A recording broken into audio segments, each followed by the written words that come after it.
ఓం శ్రీ గురుభ్యో నమః. విపరీత మనస్థితిని జయించడానికి సృజనాత్మకంగా ఆలోచించడమే ఉత్తమమైన విరుగుడు.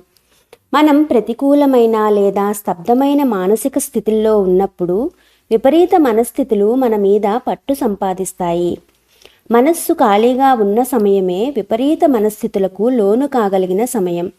మనం విచారగ్రస్తులు అయినప్పుడు చెడుగుణం మన మీద తన ప్రభావాన్ని చూపుతుంది. సృజనాత్మకత ఆలోచన విధానమే అద్భుతమైనది. అది మరొక ప్రపంచంలో జీవించడం వంటిది. ప్రతి ఒక్కరూ ఈ శక్తిని వృద్ధి చేసుకోవాలి.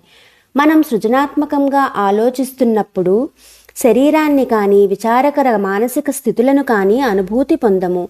మనం పరమాత్మతో అనుసంధానంలో ఉంటాము.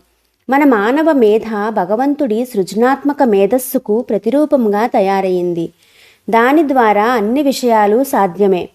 మనం గనుక ఆ చేతనలో జీవించకపోతే మనం విపరీతమైన చిత్తవృత్తుల కట్టగా అవుతాము.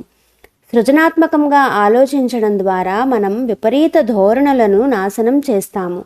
సృజనాత్మకంగా ఆలోచించడం ద్వారా మనం మన జీవితపు అన్ని సమస్యలకు, ఇతరుల సమస్యలకు కూడా సమాధానాలు పొందుతాము. విపరీత మనస్థితులు క్యాన్సర్ లాంటివి. అవి మన ఆత్మశాంతిని తినేస్తాయి. అందుకే విచారగ్రస్తుడు తన సమస్యల నుంచి తాను తప్పించుకోలేడు.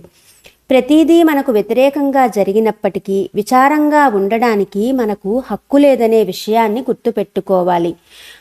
మన మనస్సులో మనమే విజేత కావాలి. ఒత్తిడికి గురి చేస్తే విచారగ్రస్తుడైన మనిషి ఓటమిని అంగీకరిస్తాడు. కానీ తన కాళ్ల దగ్గర ప్రపంచమంతా బూడిదైనప్పటికీ ఎవరి మనసు అయితే ఓడిపోకుండా ఉంటుందో అతడే విజేత అవుతాడు. మనం బందీ కాకూడదు, విజేత కావాలి.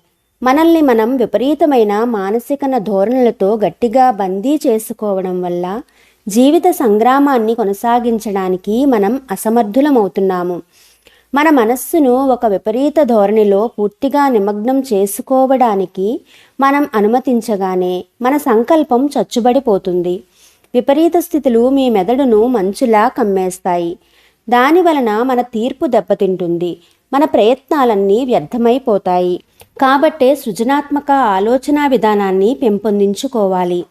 మన మనస్సులో ఎప్పుడూ ఏదో ఒకటి కొత్తగా ఆలోచించాలి. మనం దానిని విచారగ్రస్తులు అవడానికి సమయం సరిపోనంతగా పనిలో పెట్టాలి.